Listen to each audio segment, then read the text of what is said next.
Hello friends, ફરી એકવાર સ્વાગત છે આપ સૌનું આપણી ચેનલ બી ક્રિએટિવ પર। આજના વિડીયોમાં આપણે રીંગણની ખૂબ સરસ એવી રેસીપી બનાવવાના છીએ જે તમને 100% ખૂબ જ પસંદ આવશે।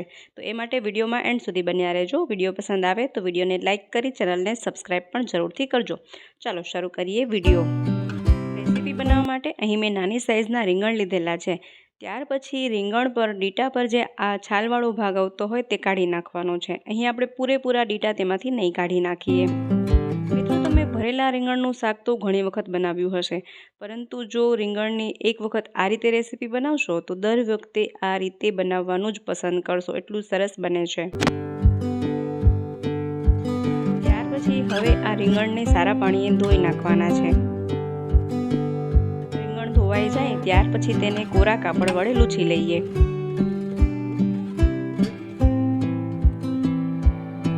લૂછ્યા પછી તેમાં આ રીતે 4 કટ લગાવવાના છે। આપણે અહીં રીંગણને ભરીને બનાવતા નથી। જુઓ, ખૂબ જ સરસ અને નવી રેસીપી બનાવી રહ્યા છીએ, તો વિડીયોમાં એન્ડ સુધી બન્યા રહો। તો બધા જ રીંગણમાં વારાફરતી આ રીતે 4 ચેકા પાડી લઈએ। ત્યાર પછી હવે ગેસ પર એક કડાઈમાં થોડું તેલ ગરમ કરવા રાખીએ। ગરમ થઈ જાય ત્યાર પછી હવે જે આ રીંગણ છે તે રીંગણને તેમાં ઉમેરતા જઈ અને તળી લેવાના છે।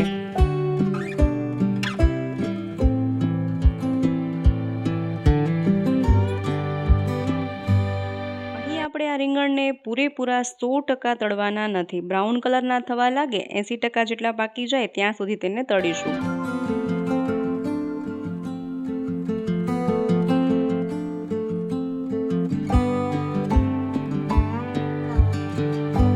બ્રાઉન કલરના થવા લાગ્યા છે ત્યાર પછી તેને તેલમાંથી કાઢી લઈએ।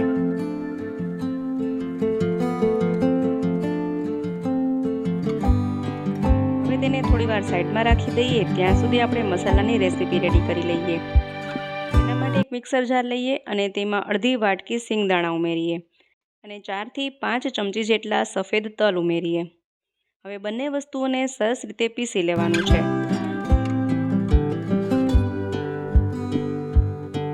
કંઈક આ રીતે ભૂકો રેડી થાય છે। અહીં આપણે તેને કરકરું પીસવાનું છે। હવે તેને એક અલગ વાસણમાં કાઢી લઈએ। જો આ રીતે આપણે કરકરું પીસીશું, એકદમ ઝીણો પાવડર નથી બનાવવાનો। ચાલો હવે તેને પણ સાઈડમાં રાખી દઈએ અને ફરીથી મિક્સર જાર લઈશું અને અહીં મેં 2 નંગ સમારેલા ટમેટા લીધેલા છે અને હવે એ ટમેટાને મિક્સર જારમાં ઉમેરી અને તેને પણ સરસ રીતે પીસી લેવાના છે। પછી ગેસની ફ્લેમ ઓન કરી અને એક વાસણમાં થોડું તેલ ગરમ કરવા રાખીએ। તેલ ગરમ થઈ જાય ત્યાર પછી રાઈ વડે તેનો વઘાર કરીએ। રાઈ તતળી જાય ત્યાર પછી થોડું જીરું ઉમેરીએ, 1 નંગ સૂકું લાલ મરચું અને તમાલપત્ર ઉમેરીએ અને સાથે તજ, બાદિયા અને 2 લવિંગ ઉમેરીએ, જેથી કે તેનો સ્વાદ પણ સરસ આવે અને ખૂબ સરસ સુગંધ પણ આવે। ત્યાર પછી અડધી ચમચી આદુ લસણની પેસ્ટ ઉમેરીએ। સરસ મજાનો વઘાર કર્યા પછી હવે જે ટમેટાને પીસીને રાખ્યા હતા તેને તેમાં ઉમેરી દઈએ। ચાલો બધી વસ્તુઓને સરસ રીતે મિક્સ કરી લઈએ। અહીં આપણે ટમેટાને 2 મિનિટ સુધી પાકવા દેવાના છે। તેમાંથી તેલ છૂટું પડવા લાગે ત્યાં સુધી આપણે તેને મિક્સ કરતા રહીશું।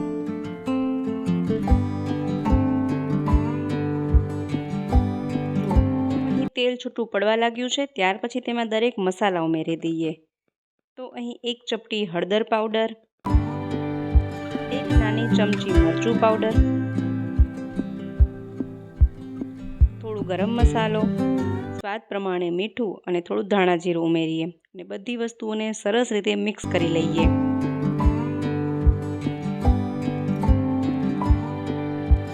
આ રીતે 2 મિનિટ સુધી તેને પકવતા રહીશું, જેથી કે દરેક મસાલા સરસ રીતે પાકી જાય।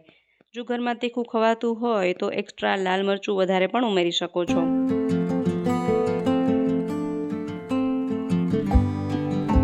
અહીં દરેક મસાલા પણ સરસ રીતે પાકી ગયા છે અને ગ્રેવીમાંથી તેલ પણ છૂટું પડવા લાગ્યું છે। ત્યાર પછી અહીં આપણે જે સિંગદાણા અને તલને પીસીને રાખ્યા હતા તે ભૂકો પણ આમાં ઉમેરી દઈએ। ફરીથી તેને મિક્સ કરી લઈએ।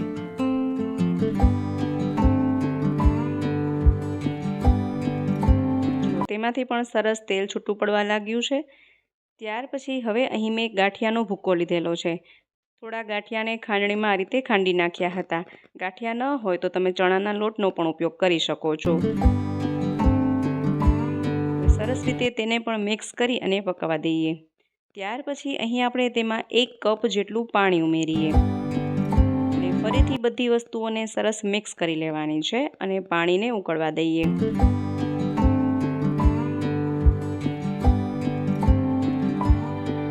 ઉકળવા લાગે ત્યાર પછી આપણે જે રીંગણને તળીને રાખ્યા છે તેને તેમાં ઉમેરી દેવાના છે અને ફરીથી તેને મિક્સ કરી અને 2 થી 3 મિનિટ સુધી પકવીએ। જ્યાં સુધી તેલ છૂટું પડવા લાગે ત્યાં સુધી આપણે તેને પકવવાનું છે। તો જલ્દીથી પાકી જાય તેના માટે ઢાંકણ વડે ઢાંકી દઈએ।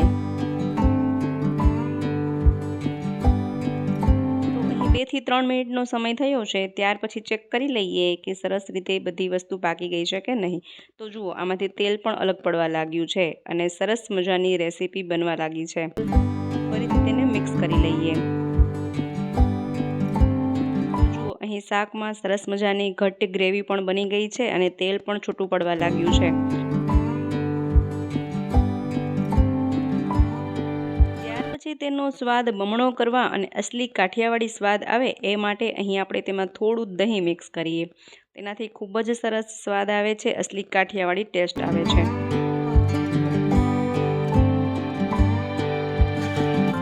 ફરીથી બધી વસ્તુઓને સરસ રીતે મિક્સ કરી લઈએ। તો અહીં સ્વાદમાં ખૂબ જ સરસ મજાની એવી રીંગણની નવી જ રેસીપી બનીને રેડી છે, જેને તમે ગરમા ગરમ સર્વ કરી શકો છો। રોટલી, પરોઠા, ભાખરી દરેક વસ્તુ સાથે ખાઈ શકાય છે। ખૂબ જ સરસ લાગે છે। ખાસ કરીને જો તેને બાજરાના રોટલા સાથે સર્વ કરવામાં આવે તો તેની કંઈક મજા જ અલગ છે। તો મિત્રો આશા રાખું છું આજનો વિડીયો તમને ખૂબ જ પસંદ આવ્યો હશે, સાથે ઉપયોગી પણ રહ્યો હશે। વિડીયો પસંદ આવ્યો હોય તો વિડીયોને લાઇક કરજો, શેર કરજો, તેમજ અમારી ચેનલ પર નવા હોય, પહેલી વાર ચેનલ પર વિઝિટ કરી રહ્યા હોય તો ચેનલને સબસ્ક્રાઈબ પણ જરૂરથી કરજો। ચાલો ફરી મળીએ નવા વિડીયોમાં નવા જ આઈડિયા સાથે। ત્યાં સુધી જોતા રહેજો અમારી ચેનલ બી ક્રિએટિવ।